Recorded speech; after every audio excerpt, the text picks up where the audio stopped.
This week, the Cowboys continued their tough journey toward a Big 12 title. Coming up on Inside Cowboy Basketball, we recap Bedlam Round 2 and Texas Tech's visit to Stillwater. Plus, we go front and center with senior forward Mario Bogan. I enjoyed everything since I've been here, man, especially like the fans. It's a great program. I mean, like I said, just the love from the fans, how loyal they are, you know, even when we were down. And we preview two big conference games, including a rematch with Texas. All that and much more coming up right now as we go inside Cowboy basketball. Hit it, hit it. Hit that, Kenny. Hit that, Joe. Hit that shot when we get there. 2 national championships, 6 Final Fours, 17 conference championships. From Iba to Eddie and now Sean. From 1938 to today, it's been home to the rowdiest arena in the country. Join us on Eddie Sutton Court as we go inside Cowboy basketball with head coach Sean Sutton. It all starts now. Welcome to Inside Cowboy Basketball. I'm Rob Laber. The Pokes closed out the week by defeating Texas Tech in front of yet another national TV audience. For more, let's head to the locker room and post-game reaction. I think we become more as a team, more together, and we used to each other, so we really depend on each other to make stops and get buckets at the end of the game, close games. And I think our conditioning, a lot of things we did together this summer in the off season, it really shows, you know, towards the end of the game. Like, I don't think we a pack it in team, you know, like last year we probably would have packed it in, you know, or gave up and saying like, man, the game over. But this year it's not the same, you know. It's like, man, the game ain't over until it's 0-0-0. For more on the game, let's join Tom Dirato and head coach Sean Sutton. Guys. Well, thank you very much, Rob. With me, head coach Sean Sutton. And we didn't think we could duplicate the Texas game, but we came darn close. Pretty close. You know, this is an exciting game and really a great game to be a part of. And both teams really competed. It was a game that both teams desperately needed to get a win. And I thought that both teams left it all out of the court. But I was really proud of the way our guys hung in there, stayed with the game. They continued to fight down the stretch, and we were fortunate, but we were able to pull it out. Led by 2 at halftime, got down by 11 in the second half. But boy, the X's and O's really got crazy in the overtimes. They did, and we had a good possession at the end of regulation from a defensive standpoint where we forced Dorr into a long jump shot. At the end of the first overtime, Marcus had a wide open layup and he didn't get the ball to the basket in time. And then obviously in the second overtime we were able to get the ball into Bogan. They were in foul trouble. I thought one of the things that was good to us in the first overtime was our press. We were able to generate 2 quick steals. That was really key in turning that 7-point deficit around. Late, we wanted to make sure that we put ourselves in position to have the final shot. Mario made a great rebound and got the put back. And then with 4 seconds to go, we wanted to make sure with the 3-point lead that we would not give up a 3-point shot. And so we wanted to foul much like we did in Lubbock last year, and we didn't get it done out there. But Marcus and James all both made a great play at midcourt as Jackson got across the half court to reach it and fouling. And knew that they were going to hit the first one and they were going to try to miss the second one. It didn't go in, and then they fouled James on. He came down, hit the first one, and then I told him to miss the second one because the percentages are, it's hard to throw in a 90-foot shot. But you make it, they throw it the length of the court. There's a good chance that they get a clean look from a 3-point shot, and then you go to another overtime. So proud of the way our guys fought and hung in there. Another big win for us, and 4-0 in games that have gone into overtime. And you didn't make any bones about the fact, and you told your players the last couple of days, this is a game we had to win. It was really a must-win for a lot of reasons. We lost 2 in a row, 2 games that we felt like were very winnable. Let them slip away. And from a confidence standpoint, from a standpoint of trying to finish in the top 4 of this league, trying to extend our NCAA tournament hopes, this is a game that we had to have. You put the club through 3, 4, maybe sometimes 5-minute segments of practice, and to a man, they said that's the difference, that they feel like they can go out and play hard even when they're tired. Well, I think you try to put them in game situations during practice. You know, we do those 4 and 5 minute segments from a conditioning standpoint, but also a standpoint of what it's like in the game. You can't stop the action in the game and call timeout every time down the court. So I think that has helped us. That's something that we've gone to over the last couple of months, and I think it's paid off in these overtime games. Sean, congratulations, another one. Thanks, Tom. Appreciate you being with us, and we're going to send it back to Rob. Thanks, guys. Coming up on Inside Cowboy Basketball, the Sooners and Cowboys met again in Norman on a Wednesday. A look back at Bedlam Round 2 coming up when Inside Cowboy Basketball returns. You're watching Inside Cowboy Basketball with head coach Sean Sutton. The Cowboys' road troubles continue as they drop Bedlam Round 2 to the Sooners in Norman on Wednesday night. For more, let's head to the locker room and post-game reaction. I mean, tonight we didn't make as much shots as we, did, when we was at the home. We didn't get that many rebounds tonight, but, they came with a lot of energy. Every game, no matter what, first half, at home, away, or wherever, we still come out and get a deficit. And this team don't have enough depth to get a deficit and dig yourself back the whole entire game and fight. We need to come out and put 40 minutes together. I think if we played 2 halves like we did the last half, we'd have won the game. For more on the game, let's join Tom Dirato and head coach Sean Sutton. Guys? Well, thanks, Rob. And you are right. It was another tough road outing for Oklahoma State. We went to Norman, feel like there was a great opportunity to take something out of there, especially after Colorado. That was in the past, and you felt good about it. Well, it was a tough loss. I really thought we would play well and have a great chance to win. But, we got off to another poor start, and that's the thing that we keep digging ourselves a hole early, especially on the road, and it is hard to continue to play uphill all game long. Yet, we came out of the second half, and I thought for 10 minutes really played well and executed as well as we have in the last 4 or 5 games at the offensive end. Score on 10 straight possessions, 13 of our first 15, and then down the stretch, missed free throws, costly turnovers. You can't make those kind of mistakes and beat people on the road. The free throw issue is something that's really frustrating to you guys on the staff, because when you look at and break down our offensive performance all year long, free throws, getting there and making them have been a big part of it. It's been a huge part of our offense, and we've done a good job all year long getting there. We've almost made as many free throws as our opponents have attempted. And in the first Bedlam game, we got there 38 times and made 27 of them. Last night, on Wednesday night, we go 5 for 14. They make 16 of 19, and right there's the difference. We've got to play with more poise down the stretch. But I will say this, I thought that we competed hard all game long and played defensively as well as we have in 4 or 5 games. And if we'll have that same effort and that same attitude, we're going to start winning some games again. One of the comments you made after the game to the team, and it was a tough locker room to be in, as you would expect, but was the fact that you'd like to see this team start making the opponents come to us for a change instead of what it's been the last couple of games. Well, it's a lot easier when you're out in front. Each possession isn't magnified. When you're down, there's so much pressure on each possession to get something done. And it's demoralizing when you throw the ball away, you miss an easy shot, you miss free throws. So that's something this team has got to learn, that we've got to get out in front of people. Defensively, we got better the last week. This is a good sign, as we have to do this the rest of the way to put wins on the board. Well, we've got to continue to get better at the defensive end. That's what will keep you in games on the road. That's a stabilizer of team sports. And, against Oklahoma, we played hard and, for the most part, played pretty good at the defensive end. We missed some rotations. We lost a couple of shooters, let Longar get a little bit deep at times. But if they'll play with the same attitude on the practice court every day, we'll get better, and that'll lead to some wins. We're going to check our stack of emails, and as usual, we have a lot to choose from. We're going to get to those when we return to Inside Cowboy Basketball. But first, a little trivia.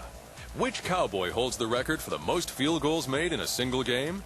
Is it A, Bryant Reeves, B, Bob Curlin, or C, Royce Jeffries? The answer a little later, as Inside Cowboy Basketball continues in a moment. You're watching Inside Cowboy Basketball with head coach Sean Sutton. Get your questions ready. It's time to ask Coach. Our first email comes from Randy up in Bartlesville this week, Sean, and he wants to know, what do you think about the Big 12? Will it get 6 teams into the big dance this year? I think there's a good chance of that. I think the Big 12 has gotten better throughout the season. Early, with the coaching changes, it takes time for, in our situation a little bit different, but for the other schools, it takes time to adjust to a new coaching staff, to a new system, and then we've had some young teams in our league that have grown up and gotten better. So I think there's an excellent possibility that the Big 12 gets 6 teams. I think we'll get 5 for sure, but I think there's a good chance we can get 6. With Joe in Ponca City, he asks, how often does your dad come around the team now that he has a lot of other things to do? Well, he stays pretty busy. He's back and forth between here in Tulsa. He's working on his project here on the OSU campus.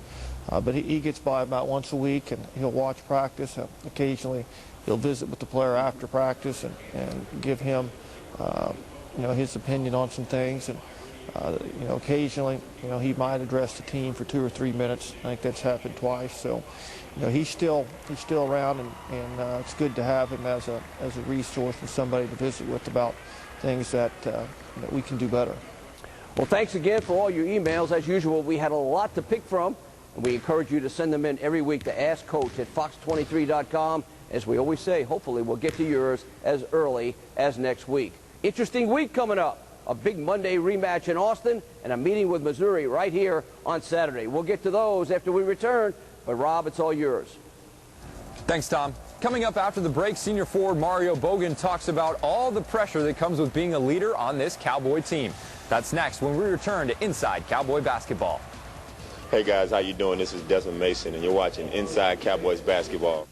Now to that trivia question. Which Cowboy holds the record for the most field goals made in a single game? If you guessed Bob Kurland, you guessed correctly. Bob made 25 field goals against St. Louis on February 22nd, 1946. Senior Mario Bogan is closing out his career here at OSU with a bang. He's one of the leading scorers in the Big 12 and one of the frontrunners for Conference Player of the Year.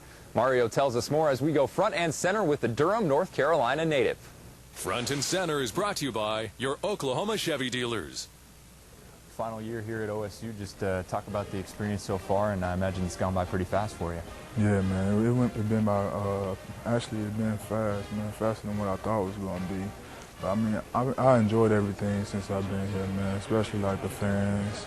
It's a great program. I mean, like I said, just the love from the fans, how loyal they are, even when we was down, and this year hopefully we can make things better so we can have something a little bit more, things for them to cheer for and stuff like that. But I mean, it's been a good experience since I've been here. And you've got such a solid foundation, just such a great season for you last year, really contributed to the team in so many areas. How do you plan to build on that and maybe even one-up yourself this year? I mean, like I say, same as last year, stay consistent, add to, things that I didn't do last year, like, be a better passer, not as much turnovers, just try to up on some of the things that I didn't do as much of, and just come back and try to be a leader. That's the most important, is being a leader and having that winning mentality, working with some of the younger guys coming in. Now, last year, you were a guy, first player, I think, in Big 12 history to lead the league in field goal shooting and free throw shooting. What did you do to work on your shooting and it seemed like you were pouring it in last year? I mean, that's just my touch, man. Like all the way from high school, I always been like the lead in field goal percentage, and free throws. I mean, that just come with, just having pressure on you all my life. So, what I'm saying, that's just kind of part of what I always do. I mean, we worked a lot on shooting free throws during practice.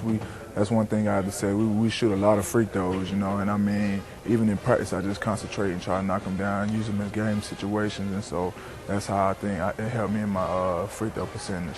Talk a little bit about the pressure just for this season and you being a senior and one of the leaders on this team. Does that add extra pressure to yourself, and do you feel like you need to assume the role of a leader this year? Well, not so much, jump out there and try to just force myself of being a leader, but just try to show it by example, and let it grow on some of the players, because I know, like, it's hard to just jump and try to be a leader You know what I'm saying? Just because you're a senior, I mean, but like I say, I'm going to just show by example that's going out there, working hard in the weight room, working hard in practice, you know, hopefully they can pick up off, you know what I'm saying, what I'm doing, and then just try to influence them to do the right thing and be positive, you know. That's about basically the most thing I can do. Now you're majoring in education here at OSU. What does it mean to you to earn that degree, and what do you want to do with that once you get it? I mean, that's big, man. I mean, just for me getting that paper, you know what I'm saying, it's very big for me, you know, and like the major education is going to help for me, like what I like to do. Like, I'm from a community that didn't, you know, really get to have much or stuff like that, and I can just, for what I done did and what I done been through, I can go back and help them and help the younger kids, you know, around there, give them opportunity and see different type things, and that's what basically, I mean, my major is about, you know, and being a coach. It's basically coaching, not necessarily teaching-wise, it's coaching, you know what I'm saying, just being a role model. Coming up after the break, the Longhorns and Cowboys try to top their instant classic in Stillwater. We'll preview that game and the Missouri game. That's all coming up next when we return to Inside Cowboy Basketball with head coach Sean Sutton. This is Joey Grimm, and you're watching Inside Cowboy Basketball with Sean Sutton.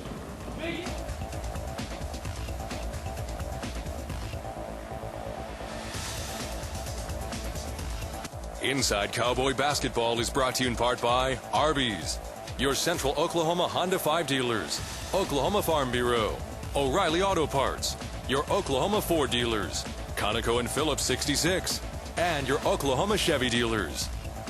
Next week, we'll feature 2 more big-time games for the Cowboys. First, a trip down to Austin for Big Monday. Then they host Missouri on Saturday afternoon. Let's rejoin Tom Dirato and head coach Sean Sutton as they look ahead to the Longhorns and Tigers. Guys? Well, thanks again, Rob, and what an interesting week. A rematch with Texas on Monday night, Big Monday in Austin. Missouri on Saturday here in Gallagher-Iba Arena. But let's take the Texas game first. You guys would be hard-pressed to repeat what happened in Game 1. Yeah, I'm not sure something like that ever is going to be repeated. That was one of the great games played in college basketball a long time. And, you know, as I mentioned, the best game I've ever been a part of. Always a tough game when we go down to Austin. We've had some success there in recent years, been able to win, I think, 2 of the last 5 times we've been down there. So it'll be a great challenge on Monday night. And Rick Barnes and his staff, I really like them. I enjoy competing against them. They're really good people, and they do it the right way. So a big game and a chance for us to be on national TV again.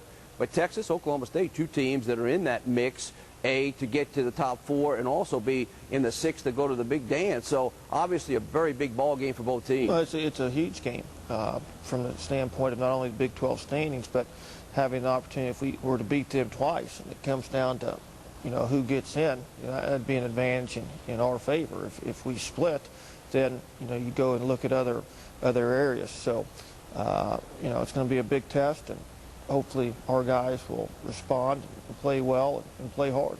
Quick word on Missouri, new coach, new idea coming in. Mike Anderson, you know, I think he's done an excellent job there. He plays a system that a little bit unorthodox. They press you, they harass you, they get after you, they force turnovers. They're very good about creating turnovers and turning them into offense at the other end. So how we handle their pressure, how we handle their press, not turning the basketball over against them will be a major key on Saturday. Well, Sean, best of luck. Appreciate your time. Okay, Tom. That's all we have from here, Rob. We'll throw it right back to you.